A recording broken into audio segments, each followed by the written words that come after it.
I now give the floor to the representative of Algeria.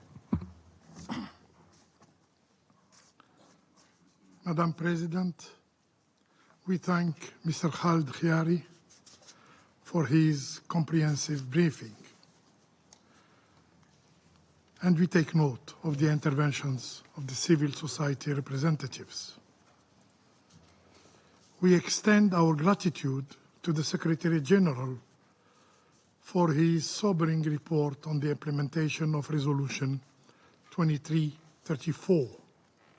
It is a report filled with anguish and despair for the Palestinian people, a stark testament to the ongoing impunity with which the Israeli occupying power disregards international law.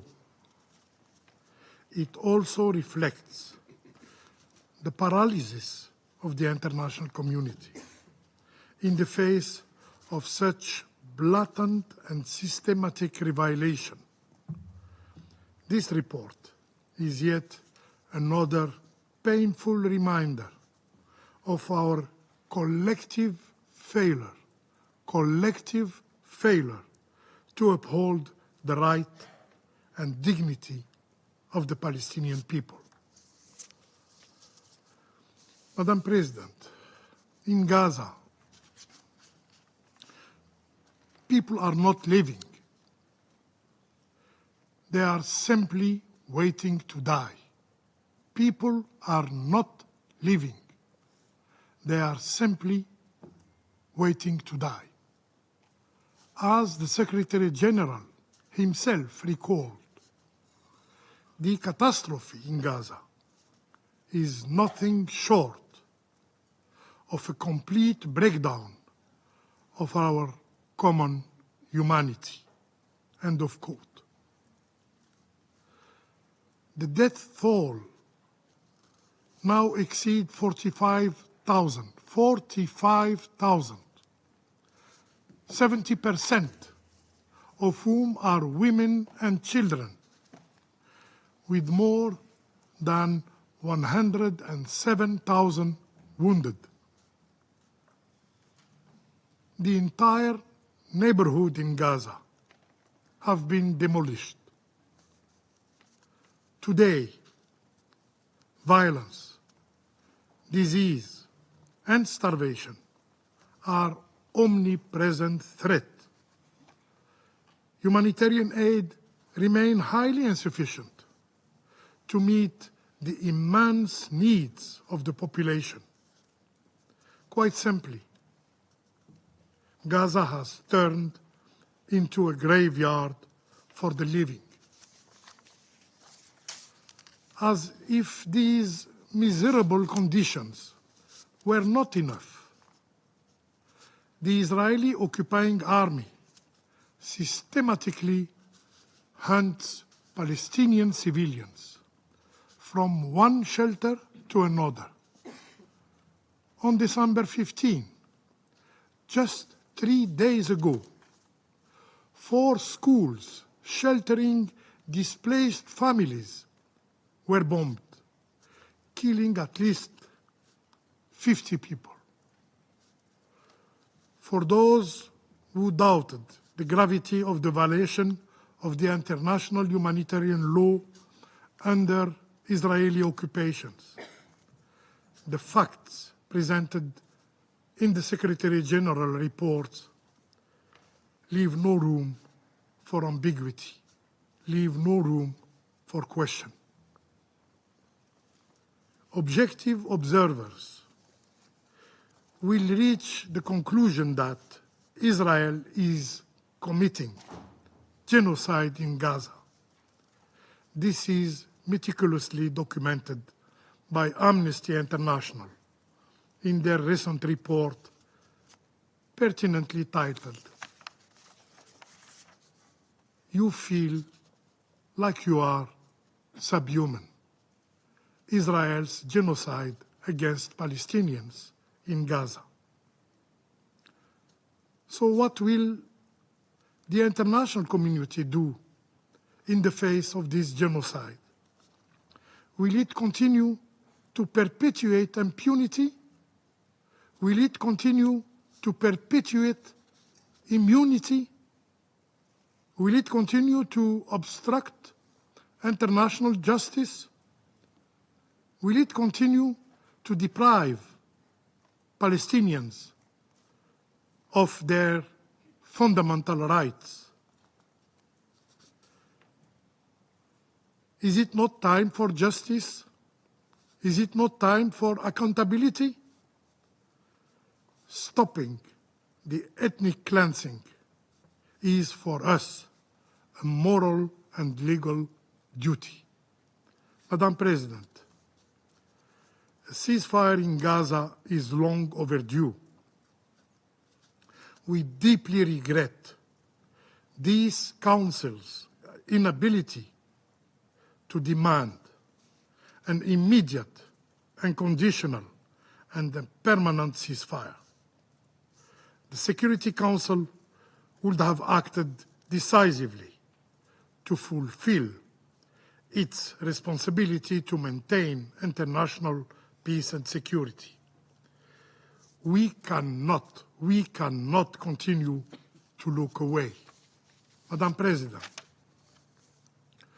the situation in the West Bank, including Al-Quds al-Sharif, is equally alarming.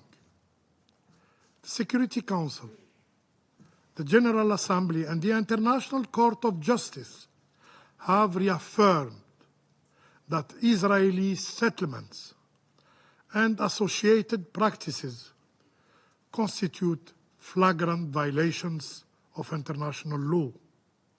Yet, settlement activity continues unabated. In 2024 alone, plans for over 13,000 housing units have been advanced. Meanwhile, Palestinians' houses are destroyed. Meanwhile, Palestinians live in terror of settler violence, emboldened by the protection of the occupying authorities. While we acknowledge the very light sanctions imposed by some countries against few settlers, this Council cannot remain silent. Furthermore, the daily killing of Palestinians, including women and children, underscores the relentless violence they endure. On average, one Palestinian child is killed every 2 days in the West Bank. A chilling reminder of the human toll of the Israeli occupation. Moreover, the Palestinian National Project now faces yet another threat: annexation. Annexation. We strongly condemn statements by several Israeli officials calling for the annexation of the West Bank, a clear violation of international law. It jeopardizes any prospects for peace. It undermines efforts toward the establishment of the State of Palestine. This very Council must stand resolutely against this plan. Mr. President, we reiterate our strong condemnation of the decisions adopted by the Israeli authorities aimed at halting UNRWA's activities in the occupying Palestinian territories. If implemented, these measures will utterly deny Palestinians access to the life-saving services provided by UNRWA. Let me be clear. UNRWA is irreplaceable. It operates in accordance with the mandate from the United Nations General Assembly, and it reflects the collective will of the international community. Any attempt to undermine UNRWA in an affront to the international community as a whole. We must all work together to preserve UNRWA and ensure it can continue its critical work. Madam President, in conclusion,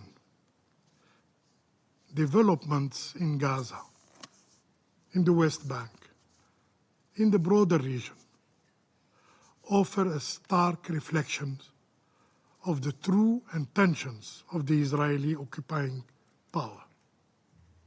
Yet, the situation is dire, but not irreversible. This Council must rise to the moment, uphold international law, and ensure accountability for violation of the international humanitarian law.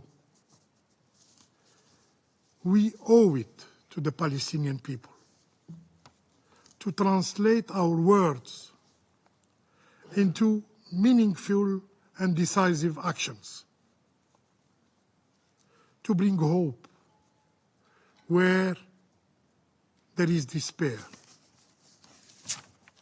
As stated by President Abdelmajid Tebboune, stability and security in the Middle East are closely linked to the resolution of the Palestinian issue, which requires the end of the occupation and the restoration of the Palestinian people's inalienable rights. The establishment of a sovereign Palestinian state with Al-Quds al-Sharif as its capital is not merely a legitimate aspiration of the Palestinian people, but the cornerstone for achieving lasting peace in the whole Middle East. I thank you. I thank the representative of Algeria for their statement.